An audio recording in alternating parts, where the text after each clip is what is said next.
They call me the Dagger Bandit, but no one sees that I rob the rich and give to the poor. Here in the dark, evildoers run rampant in the shadows, while the good, honest folk stumble blindly on, just trying to find a way through.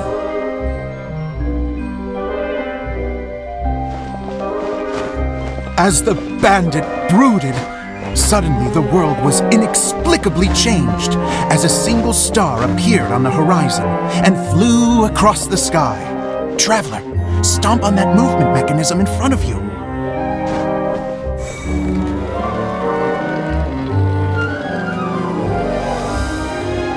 Light. A brief flash, yet enough to illuminate the world.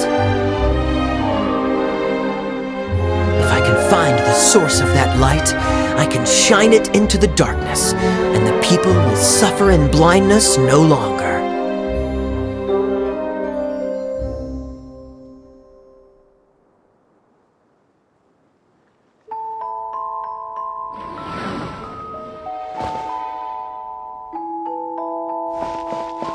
Without a moment to spare, he set off to follow the star's course. All the while, the star kept moving through the sky. Traveler, the star kept moving through the sky.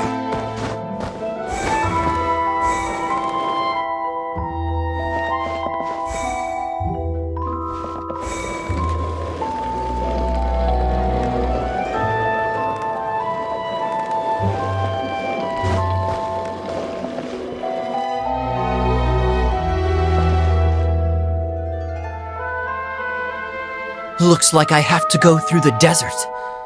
This could get dangerous.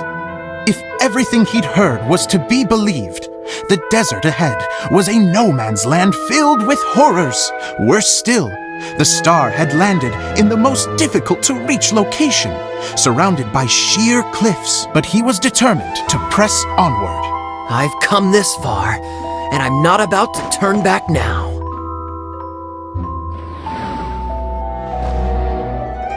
The Dagger Bandit trekked deep into the desert wasteland. Yet when he finally arrived at his destination, he found not a fallen star, but a young girl, dressed in white. How strange. I'm positive this is where the star landed. Young lady, do you know where the light has gone?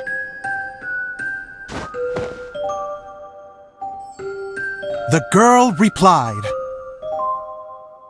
Traveler from afar, the light you seek is only a bottled flame, but the flame has now died, and its light is long gone. A bottled flame? Yes, it was a gift from another. And so, the girl began to tell the story of how the bottle came into her possession.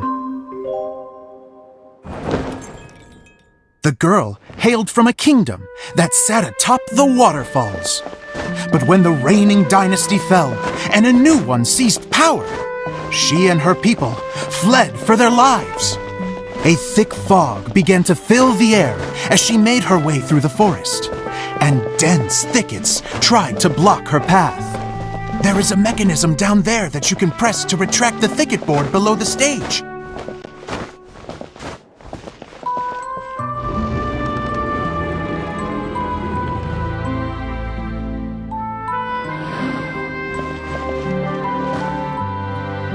If I only had a lamp to guide me through this wretched forest, then I could survive. With scratches covering her arms and legs, the girl pressed through the pain and made her way forward. The road ahead was arduous, but she was determined to press onward. I've come this far, and I'm not about to turn back now.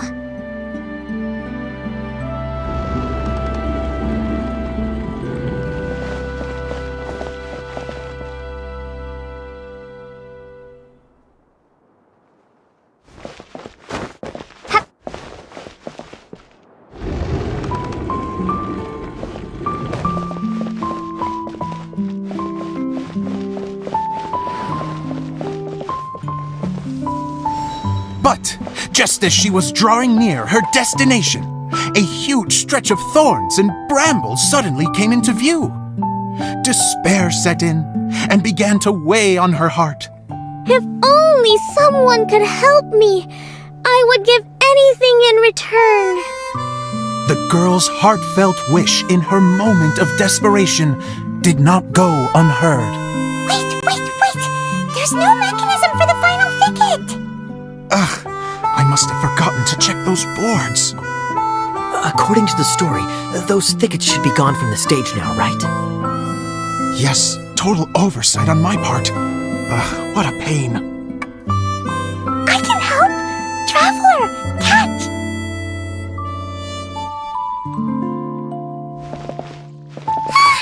It's a Jumpy Dumpty!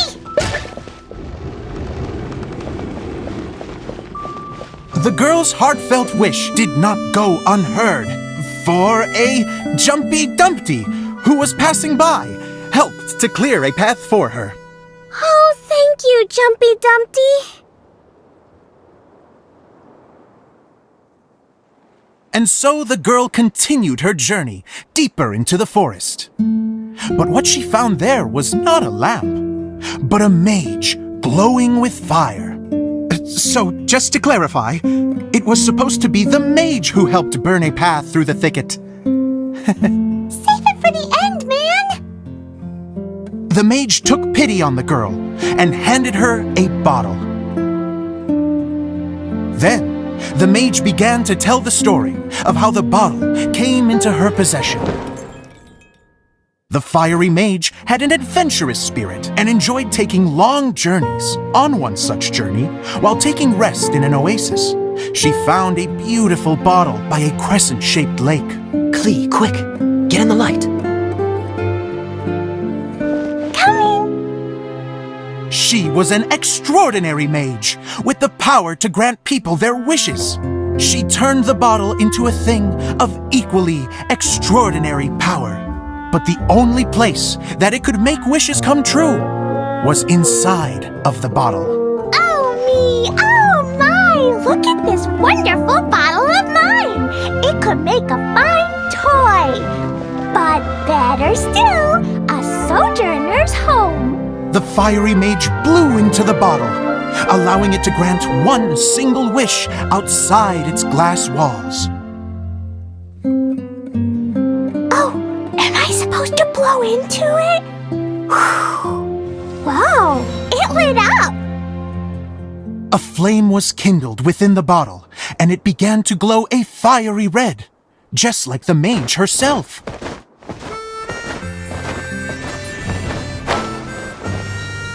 After the mage finished telling her story, she disappeared, leaving only the bottle behind. A magic bottle that can grant wishes.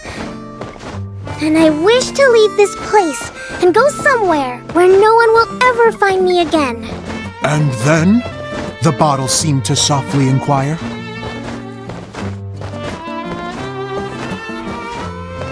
I don't know. The flame in the bottle faded as the girl's single wish was granted, and she found herself in the middle of the desert, far away, where no one could ever find her.